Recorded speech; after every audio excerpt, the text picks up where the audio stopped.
Hello, guys. It is Sahara. It has been a long, long time. I am so sorry. I am the absolute worst person at keeping up with a schedule.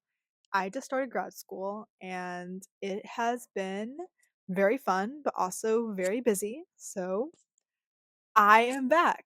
I'm alive. Hello. I wanted to do a change of scenery. This is my manga collection because today I wanted to go over the start of a new series called Amateur Anime Analysis, or Triple A, for those like me who don't want to say that several times fast. And I wanted to start out with a genre of anime or manga that I know nothing about, and that is sports. Sports are something that I have been around. My brother plays basketball, my dad played basketball, but I don't know anything about I don't know shit. The one anime and manga that I read that I actually understood to a degree of how the game works was actually Haikyuu, because I played volleyball in middle school and 1 year of high school. So I know how volleyball works. I know how you rotate in the different positions of the team. But today I'm going to be talking about a sport that I have known literally nothing about, and that is soccer or football for those that are not American. I'm American. I will be calling it soccer. I am sorry. I guess that's a trigger warning for those that aren't American, but I will be calling it soccer today. Blue Lock is something that I was never really interested in when it first started serializing in English, mostly because I don't care that much about soccer. It wasn't until my good friend, that actually played soccer for most of her life, asked me to watch season 1 of Blue Lock. And I honestly didn't really know what to expect because, again, I don't know anything about soccer. My friend would tell me stupid ass facts and I would believe her because I didn't know anything. So I'm just gullible in that sense. But when I started watching Blue Lock, I think what made it more interesting than, say, Haikyuu or most other sports anime. It was just how dramatic it is. It's almost like it doesn't even feel like a sports anime. It just feels like a death game. For those that don't know what Blue Lock is about, it is about this one guy named Ego, if you're English like me, and he wants to create the number one striker in all of Japan. So he brings 300 high school aged boys to enter this kind of like tournament thing where if you end up losing and get kicked out of Blue Lock, you can never play for the national team of Japan in the World Cup. But if you keep moving forward and eventually become the number one striker, then you're going to have this crazy amount of fame, recognition, and things like that. Our main character is Isagi Oichi, who starts out at Blue Lock as someone that isn't really most confident in his skills, but as he starts to go through the different games that Ego has set up for him, he starts to unlock his full potential. And we meet several other characters throughout the series. There are so many characters, and just when you think that the whole cast has been revealed, there's another character.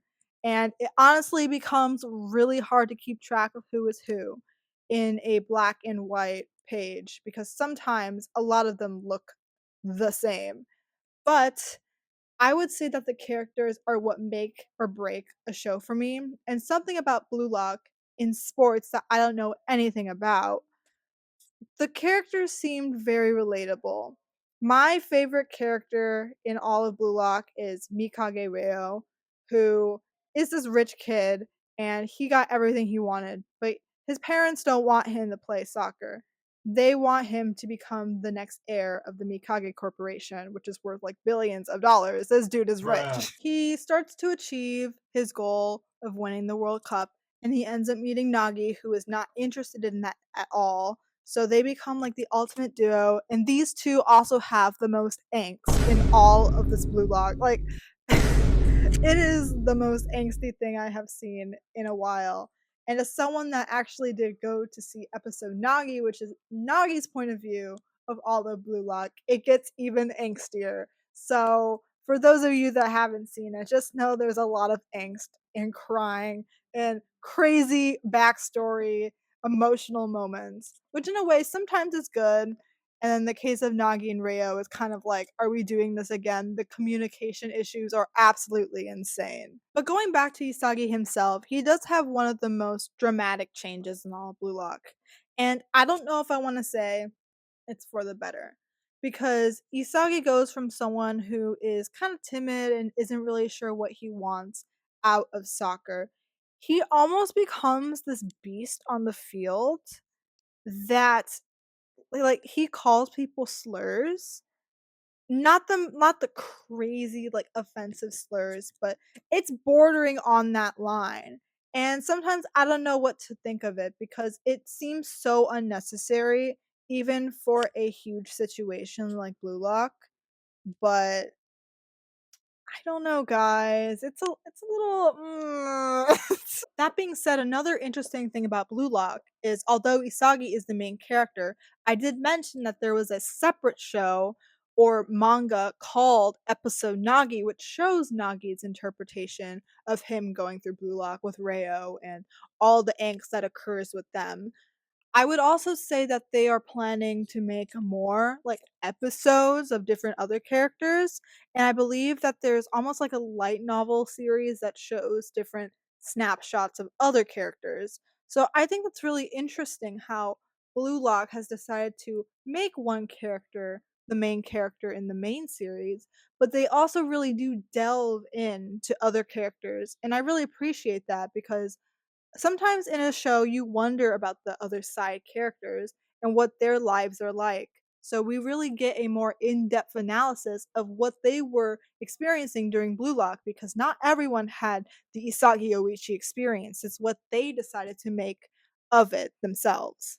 The characters are really what make Blue Lock for me, and I really hope with the new adaptation of the anime, which will be releasing on October 5th, if it will encapsulate what I read in the manga because the U20 arc, spoilers for those that don't know, it's basically a tournament or a match between the Blue Lock participants and the U20. It took me a minute, sorry. And my friend had to explain this information to me because, again, I don't know anything about soccer. But they play against this U20 Japan team because people believe that Blue Lock is not going to produce the number one striker. So Ego has to prove it that they can beat the U20 team. So I really am excited to see what comes out of this anime. Now, characters aside, I want to talk about the actual show. So, you know, anime. What does anime stand for? Animation. The animation of Blue Lock is it's alright. It's okay. Main problem with it is that in some of the scenes, you would have 2D, you know, how what you normally expect. And then other times, you especially the times where they're running or kicking a ball, it becomes this like 3D render, like I don't even know how to describe it, but it's so ugly. They could have just animated them running. I mean, I'm not an animator. I understand the tons of work it goes into making frames and, you know, making it a masterpiece. But the way that it shifts from 2D to 3D is just it's not good.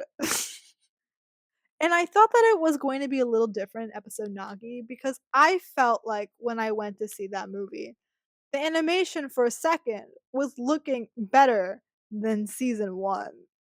And then I see the 3D rendering. And I was so mad. I was so visibly like straight faced in that theater when I realized they were still doing this 3D animation when they're running and kicking the ball most of the time. It was so disappointing. It was so disappointing because as an anime fan, I feel like seeing that is just not what I was looking forward to. and it just doesn't look good. It's not visually appealing. So, I don't remember the company that animated Blue Lock, but I really hope that this is something that they improve on in season 2. And actually, when I'm recording this right now, I noticed that they actually released a teaser for season 2. And I mean, it's not terrible, but it's a lot of moving PNGs. You don't see a lot of animation going on. So, I really hope those are just for the trailer and that it's not for the actual anime. Because if it is, I feel like that's going to be a whole different level of like 3D or moving PNGs, moving pictures. So, that was one of the things that I was kind of confused about. Another thing is, have you ever seen those memes on Twitter or TikTok and they show a still from the anime or the manga and they're like, what is Blue Lock even about? Kind of like the Baki memes, right? Well, I would say those are pretty accurate because sometimes when I was reading the manga or watching the show, I was like, is this not about soccer? Like, for example, we have one character named Shindo who we saw briefly in season 1. He was quite literally muzzled at one point. So already this is like, what is the point? It's kind of like the Bakugo thing where he is like chained up. His character is just one of the most what the fuck moments in all of Blue Lock.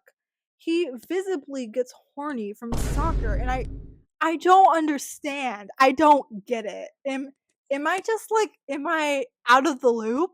Like people don't act like that on the field, right? Like there's one scene where he's like visibly saying like here comes the dopamine like oh my gosh, I'm about to lose it. You know what I mean in that sense. And I'm like you are on the field. Are you good? And like even his partner in this case is like, "Are you good? Dude, no, stop. This is not the time and the place for that."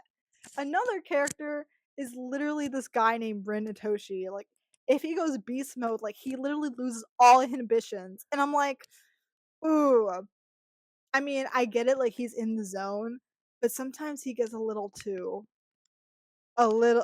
much in my opinion. And obviously there are more characters as we go out there. I would love to see Kaiser animated very soon, but I feel like the studio is going to make us suffer and wait for season 3. Another thing was that they brought out this team of like people from other countries, and in the dub the Isagi's like, "Oh, this guy's built different."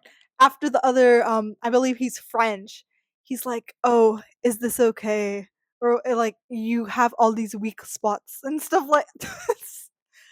For me, I'm like, "Okay, this is very random, not necessary." And then Rin ends up speaking to them in English. He's like, "Dude, your sightseeing trip is gonna turn traumatic."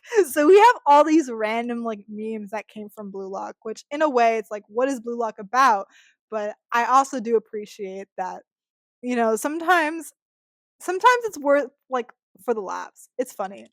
What can I say? There's also Bachida with his whole monster, which made people believe that he has symptoms of schizophrenia.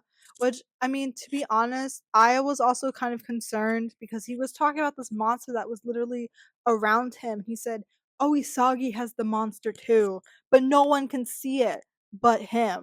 So that was also kind of concerning from my end. But Bachida as a character is probably one of the funniest and also coolest just because he's so unhinged and he also just doesn't give a fuck. I feel like most of the characters in Blue Lock don't give a fuck, but especially Bachida, he's just on like a whole nother level of that. And lastly, another thing that my friend had to point out is that a lot of the references and a lot of the characters are based off of real life teams or people. Like, I believe she mentioned that Noel Noah was a character that was inspired off of someone in real life, and I'll have to ask her about that when I'm done recording this. But the teams that are also mentioned in the arc after U20, they end up splitting into different teams. So, spoilers. There's one called like Bastard München in Manshine City. And I was telling my friend about this, and she started laughing, and I was very confused. And she explained to me that those teams are riffs off of the actual teams that are, in this case, Germany and Great Britain, respectively. So, in a way, that's pretty cool, but she thought it was kind of funny that they were parroting the actual teams. So there's lots of little sprinkles of actual soccer knowledge and lore. But again, I would not know because I literally don't know anything about soccer. All in all, Blue Lock really did take the world by storm. And I don't know if this was coincidental, but season one aired around the same time as the World Cup. So it was like soccer anime and soccer IRL. So my friend was absolutely having a grand old time watching both of them at once. And it was really fun to kind of watch it and hear her kind of knowledge of the actual sport to someone that doesn't know anything about it. So now that I look into it, I see a bunch of fan arts. There have been hotels, cafes, there are tons of new languages being printed for the manga, and my friend actually got me the German version of Blue Lock. I don't have the English version of Blue Lock, but I do have the German one.